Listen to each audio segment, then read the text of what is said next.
세계 시장에서 한국 웹툰의 기세가 무섭습니다. 오늘은 한국 웹툰의 세계적인 인기와 일본 네티즌과 여자 아이돌이 생각하는 한국 콘텐츠의 극과 극 반응을 소개시켜드리도록 하겠습니다. 사실상 글로벌 온라인 만화 시장을 한국이 점령했다고 봐도 과언이 아닐 정도인데요. 특히 콧대 돕기로 소문난 미국이나 프랑스 등 서구권에서 좋은 평가를 받고 있다는 점에서 최근 K-웹툰의 열기가 결코 심상치 않은 수준임을 짐작해야 합니다. 우선 프랑스 반응부터 살펴보겠습니다.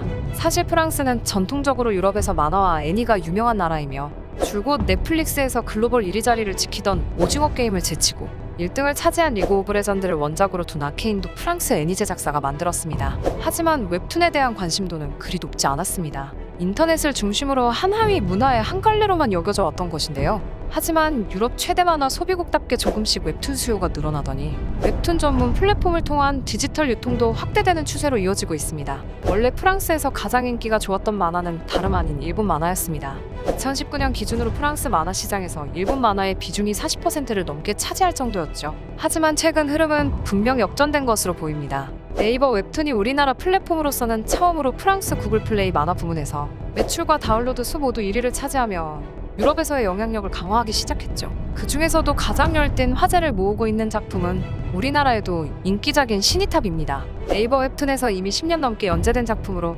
2019년 프랑스에 처음 번역되어 진출한 뒤 순식간에 공전의 히트로 이어졌는데요. 지금까지 전 세계 누적 조회수는 무려 45억 회 이상을 기록하고 있습니다. 현재는 프랑스에서 방대한 세계관을 하나하나 정리해놓은 신의 탑팬 커뮤니티도 있습니다. 이 작품 외에도 야옹이 작가의 여신강님도 60만이 넘는 구독자 수를 보이며 프랑스 최고 인기 만화에 등극할 기세입니다. 또한 지난 4월 출간되어 해당 분야 판매 1위를 달리고 있는 나 혼자만 레벨업 역시 프랑스에서 K-웹툰의 상승세를 이끌고 있는 대표작 중 하나입니다. 이와 같은 한국산 웹툰의 서구 시장 공략은 프랑스뿐만 아니라 문화대국 미국에서도 강력한 모습을 보이고 있습니다. 미국에서 네이버 웹툰 플랫폼 사용자 수는 지난 9월을 기준으로 월 1,400만 명에 이르는 수준입니다. 애플TV 월간 사용자 수가 1,030만 명이라는 걸 감안하면 엄청난 숫자인데요. 그만큼 한국 웹툰에 대한 인기도가 높다는 걸 반영하고 있습니다. 우리나라를 대표하는 거대 플랫폼 중 하나인 네이버가 프랑스와 미국에서 선전하는 사이 카카오는 웹툰 플랫폼인 피코마로 일본에서 대박을 터뜨리고 있습니다. 론칭한 지 4년이 조금 넘은 올해 1분기에 일본 내 비게임 F문에서 매출 1위를 기록한 건데요. 콧대 높았던 일본 만화 시장에서 순수 한국의 콘텐츠 파워로 다양성을 선보이며 조금씩 일본 시장을 잠식해가고 있는 모습입니다. 최근까지도 자신들보다 한 수 아래로 여겼던 한국의 만화가 웹툰 플랫폼을 기반으로 자국 시장에서 점차 점유율을 높여가자 일본의 반응도 날카로워지고 있습니다. 전문가들은 물론이고 네티즌들도 우려 섞인 반응을 내보이고 있는 것인데요. 일간 현대라는 일본 매체가 한국발 웹툰의 높은 인기에 대해 보도하자 이를 두고 기사 댓글에서는 온갖 날선 반응이 이어졌습니다. 어떤 내용의 댓글이 있었을까요? 한국 만화가 세계를 석권했다고? 적어도 일본에서는 아직인 것 같은데? 이건 한국 언론의 자화자찬 기사야. 나 혼자만 레벨업 만화를 TV에서 엄청 홍보하고 있어. 저렇게 선전하니까 인기가 많겠지. 이 정도라면 일본 만화일 거야. 하고 믿고 보기 시작해서 술술 재밌으면 빠져드는 사람도 있을 거고. 아무튼 홍보가 중요해. 한국의 웹툰은 꽤 질이 나빠. 뭐니뭐니 해도 재미가 없어. 조금만 읽으면 질려. 가장 중요한 그 한국에서는 일본 문화나 음악, 언어 등 모든 걸 법으로 금지해왔다는 거야. 일본 문화에 잠식될까봐 그 사이에 자신의 문화를 키워서 장기적으로 수출하고 있어. 이 사실을 말하지 않고는 아무것도 말할 수 없지. 이 사실을 세계에 알려나가는 게 무엇보다 중요해. 이처럼 대놓고 비판적인 질투 섞인 반응을 내보인 댓글이 일반적이었는데요. 드물지만 솔직하게 인정하는 이들도 있었습니다. 한국 드라마를 보면 자주 일본 작가 이야기나 영화를 다루기도 해요. 영화나 드라마도 문학적인 작품이 많고 일본보다 독자가 많은 것도 납득이 됩니다. 이제는 소니나 도요타 등 제조업 분야에서만 세계적 기업을 갖고 있는 일본. 일본이 세계를 점령한 몇 안 되는 분야 중 하나가 만화 산업이었지만 한국과 중국에게 빼앗길지도 모르겠어. 아시아를 중심으로 향후 세계에서 애니메이션이 크게 성장할 텐데 이 방면에서도 일본은 지고 말 것 같네. 이제는 한국이 세계 엔터테인먼트 업계의 1위가 될 것 같아. 일본은 내리막길이구나. 현재 일본에서 가장 인기 있는 여자 아이돌인 노기자키 46의 멤버인 호시노 또한 한국 콘텐츠에 관한 애정을 드러냈습니다. 인터뷰에서 한국의 웹툰 원작인 드라마 이태원 클래스에 빠져있다며. 네, 맞아요. 이태원 클래스의 박세로이가 너무 멋있습니다. 빨리 다 보고 싶지만 가족들이랑 하루 1회씩 같이 보기로 약속해서 아직 다 보지 못했어요.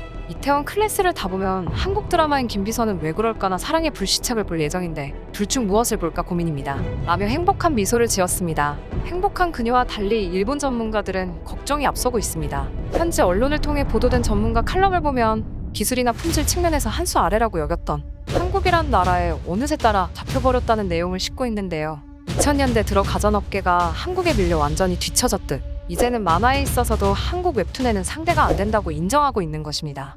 보도 내용에 따르면 애니메이션 산업에서 중요한 것은 국가가 아닌 브랜드인데 많은 일본 전문가들이 저작권 비즈니스나 컨텐츠 파워 관점에서 봤을 때 한국에 밀릴 리 없다고 자부하고 있지만 이런 의견이 나오는 것이야말로 위험성을 드러내는 것이라고 보고 있습니다. 실제로 지금껏 일본은 지지 않는다거나 일본의 우위는 틀림없어라는 외침이 결과적으로 쇠퇴하며 한국이나 중국에 역전당한 일이 비일비재했기 때문입니다. 이처럼 일본에서 한국의 웹툰은 돌풍을 넘어 두려움의 대상으로 자리 잡고 있습니다. 그 두려움에는 일본은 현재 발전해가는 세계와 너무나 동떨어져 갈라파고스화가 진행 중이기 때문이죠. 여러 산업군의 이야기가 있지만 만화만 보더라도 아직도 일본은 흑백 만화와 잡지가 주를 이루고 있습니다. 하지만 한국의 웹툰은 컬러이다 보니 흑백 만화보다 시각적으로도 좋지만 흑백 연출보다 다양한 연출, 기법들이 등장하면서 일본의 만화를 압도하고 있습니다. 이런 현상은 원고뿐만 아니라 만화 시장 경쟁력에서도 차이가 있습니다.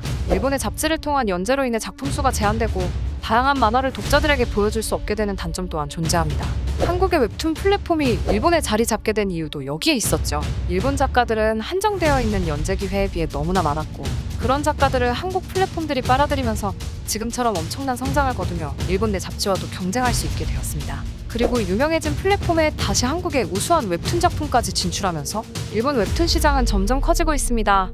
일본 대형 잡지사도 무시하던 한국의 웹툰과 플랫폼들이 자신들의 만화 왕국을 잠식해 나가자 부랴부랴 웹툰 플랫폼을 만들어 대응하고 있지만 모바일 컨텐츠에 대한 이해도 부족과 웹툰 전문 플랫폼에 대한 경험이 전무하다 보니 아직까지 헤매고 있는 중입니다.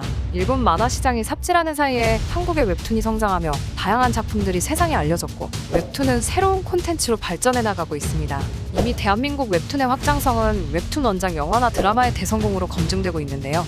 최근 오징어 게임 흥행에 앞서 이미 이태원 클라스나 스위트홈 등의 작품이 넷플릭스 플랫폼을 통해 전 세계적인 선풍적 인기를 끌어모았습니다. 오징어 게임 또한 웹툰 원작은 아니지만 세계관 자체는 충분히 만화적이라는 면에서 웹툰 기반의 한국형 콘텐츠가 보여줄 우수함을 증명하는 사례 중 하나라 할 수 있죠. 오는 11월 19일 공개될 넷플릭스 새 오리지널 시리즈 지옥이나 애플TV를 통해 처음 선보일 한국어 작품 닥터 브레인 모두 국내뿐만 아니라 전 세계가 주목하는 신작으로 분류되고 있습니다. 두 작품의 공통점은 국내에서 공전의 히트를 기록한 웹툰을 원작으로 하고 있다는 데 있습니다. 세계 1위를 지키던 오징어 게임에 세상에 관심이 떨어지기도 전에 연이어 한국 작품이 세계 시장을 강타할 조짐을 보이면서 그나마 믿었던 만화 시장마저 한국에 빼앗기게 되자 일본으로서는 더 큰 타격을 입은 모습입니다. 그만큼 콘텐츠의 힘이 얼마나 중요한지 새삼 느끼게 되는데요. 이번 기회에 명실상부한 아시아 넘버원 문화강국으로 자리 잡는 계기가 되었으면 하네요. 오늘의 영상은 여기까지입니다. 재미있게 보셨다면 좋아요와 구독 눌러주세요.